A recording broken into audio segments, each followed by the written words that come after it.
Hello everybody, my name is SchillzSkilllz and welcome back to Nerd Cave News. Today we're going to be doing a little bit different of an episode of Nerd Cave News. We're going to do a shorter episode, but we're going to go more in depth on a topic because I feel that I haven't given unions a real good rap on this channel, even though myself as a democratic socialist actually believe in unions and really care about unions. I don't give them enough spotlight, and I don't really explain the topic of unions and how they work and how they're working in the gaming and communications industry. And I want to do a little bit more in-depth deep dive on how they work and how the process gets started and why not having them in the communications industry is a bad thing. And what better way to do that than with our favorite fucking game company that just can't seem to get it right, Activision Blizzard. Let's get started. So I just want to start by explaining who Proletariat Games is. Imagine Activision Blizzard and all of their mega games that are being managed by like massive teams. Essentially, Proletariat Games is the quality assurance arm of games like World of Warcraft and Spellbreak, and they just go in, they clean up a lot of the code, they make sure that it all flows pretty nicely and comes out with as minimal bugs as possible when they release things like DLC, or in Spellbreak's case, a brand new game, making sure servers are operating, that kind of thing. So they're the quality assurance arm. Now, are they always perfect? No, but that's every single problem with every single game company. You can't be perfectly flawless, but they are there to clean up the majority of the mess so it's not broken when you receive it as a gamer. Now, they're important today because a lot of proletariat workers have decided that they are not getting adequate pay or results for the work that they are putting into Activision Blizzard's games and are filing to join a union through the National Labor Relations Board, and they are trying to join the Union of Communication Workers of America. Now, the Communication Workers of America, or the CWA as I want to call them today, is essentially a big mega union that has been helping a lot of companies like Microsoft and others to have negotiations with their workers so that they can meet an actual agreement and have a better workplace environment. Essentially, a union helps workers get adequate pay and benefits for the work that they put into a company through negotiations called collective bargaining. Essentially, if a group of people get together, it is a lot harder for a company to say, eat shit and die, and we're firing your asses.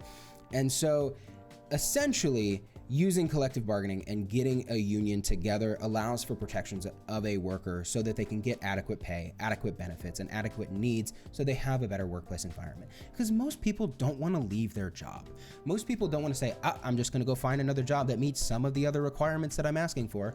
A union allows workers to make the company workplace environment better so that they can continue working for them and having, a solid career, because that's like the American dream or whatever, right?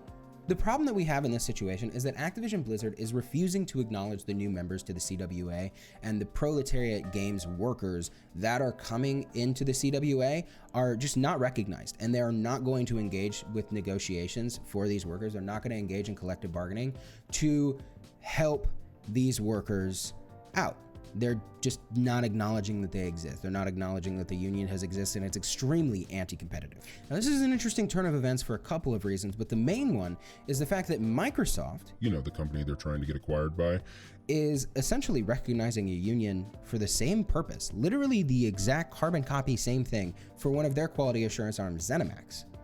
And they have taken a very pro-union stance voluntarily, whereas Activision Blizzard is taking the complete opposite stance voluntarily. And so this is going to bring up a lot of different debate between whether Activision Blizzard and Microsoft should even come together in their acquisition, because it was already seen as anti-competitive. It was already seen as super capitalistic.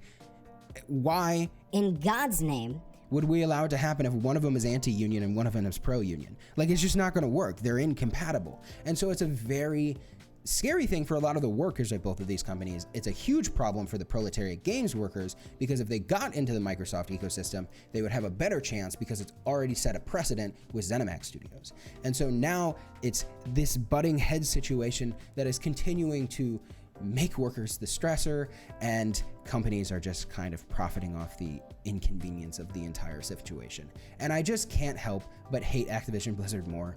They just never get it right in the first place. And I want to know what you guys think in the conversation down in the comments or in our Discord community, because I've tried to explain unions as good as I can in this video, and I hope that it was a good explanation. I highly recommend checking out other sources like Hasanabi and other sources on unions to actually go and like learn a lot more about it, because I'm sure I gave you just like the very basic crash course definition of it, but I want to know what you guys think. Do you guys think in general that these guys deserve to be able to go and seek a union so that they can actually get some more representation from the gaming industry? Because honestly, if we don't pay them enough, the games are only going to get more shit as gamers, right? Like that's what's going to happen here. Games are only going to get worse if we continue to just obliterate these people that work on said games.